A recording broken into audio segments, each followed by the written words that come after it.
дар ноҳияи фархор бахшида ба рӯзи мавлоно ҷалолуддини балхӣ дар мавзӯи ҳикмати инсон аз нигоҳи мавлоно ҷалолуддини балхӣ конференсияи илмӣ адабӣ доир гардид. Ин чорабинӣ бо иқдоми шӯъбаи маорифи ноҳия доир гашта иштирокчиёни он навратони ҷавонон аз муассисаҳои таълимии ноҳия мебошанд. хонандагон аз эҷодиёти ҷалолуддини балхӣ мазмуни навиштаҳои ӯ оиди қадру манзалати инсон ҳикматҳо хонданд. аз маснавии маънавӣ, девони кабир ё худ девони шамси табрезии мавлонои балх пораҳо қироат намуданд.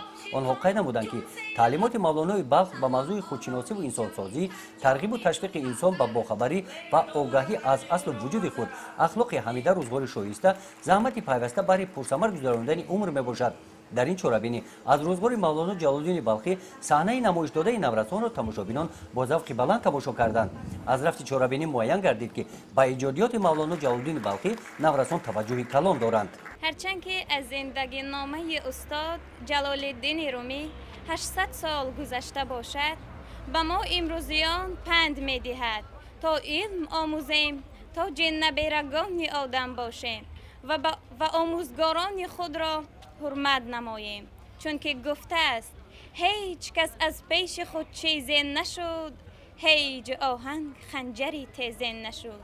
ҷалолуддини балхӣ қадру манзалати устодро аввалин дараҷа медонист. ба чунон ки мо аз ашъори ӯ бохабарем, дар ҳар мисраву байтҳояш устоди худ шамси табрезиро ҳамчун падари маънавии худ мепиндошт ва мо имрӯз насли даврони истиқлол аз он огаҳ бошем ки панду андарсҳои устод балхӣ моро ба роҳи некиву инсондӯстӣ ҳидоят менамояд ва эҳтироми мо инсонҳоро нисбати якдигар зиёдтар месозад.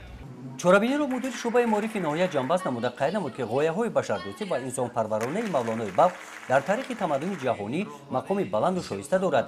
барои ӯ ваҳдати ҷавҳарии инсонӣ афзалтар аз ҳама чиз аст. гузориши хоҷа назриф худойназар зуҳуров аз ноҳияи фархор барои барномаи иттилооти навид.